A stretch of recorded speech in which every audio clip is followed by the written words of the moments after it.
Chapter 3, Mishnah 2. The offering of a mincha, its avodah, begins with the act of kamitza. However, there are many things that need to be done to a mincha before we begin offering it.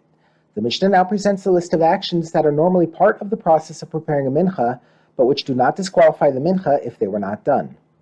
The first part of this list deals with the procedure for adding oil to the mincha.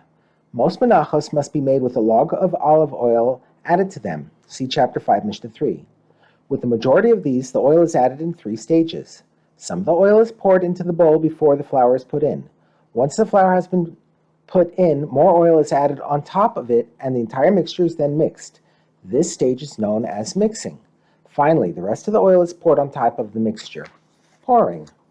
This is the case for the mincha solis, fine flour mincha, i.e. a mincha that is not baked or fried before it is offered.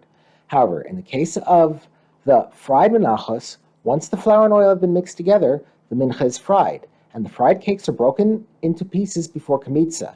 This is called breaking up. The rest of the oil is then poured on top of the broken pieces. The Mishnah teaches the rule for such menachos when one of these procedures was not done. We now turn to the words of the Mishnah.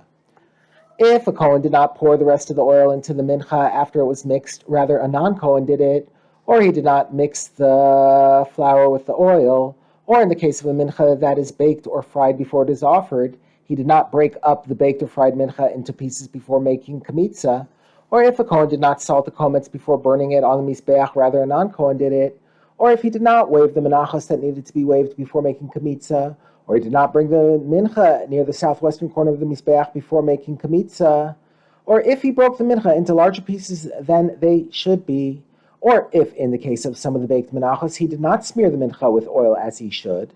In all of these cases, the mincha is valid. The Mishnah now begins the topic of a mincha, or parts of a mincha, that became mixed together with a different mincha before kamitza. It begins with cases on which the two things that got mixed together are both supposed to be burnt on the mizbeach. If the komets of a mincha became mixed together with the komets of another mincha, or together with the mincha of a Kohen, or with the special mincha of the Kohen Gadol, or with a minchas nesachim, all 3 of which are completely burnt. In all of these cases, the komets is still valid, and it may be burnt on the mizbeach together with the komets of the mincha with which it became mixed. The next Tana agrees with this ruling in the first 2 cases, a komets that became mixed with another komets, or a komets that became mixed with a regular Kohen's mincha, but he disagrees in the last 2 cases. Rabbi Yehuda says, if the komets became mixed with the special mincha of a Kohen Gadol or with a minchas nesachim, it is not valid, because this one, the komets, is a mixture of flour and oil that is relatively thick, since it contains a smaller amount of oil.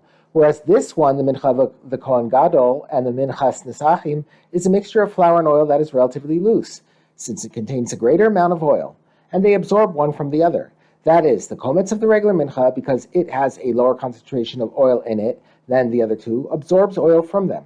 This can lead to a situation where the komets absorb so much oil from them that there is more oil in it from the other mincha than flour. This causes the flour of the komets to become nullified by the larger amount of other oil, and it is as if komets no longer exists.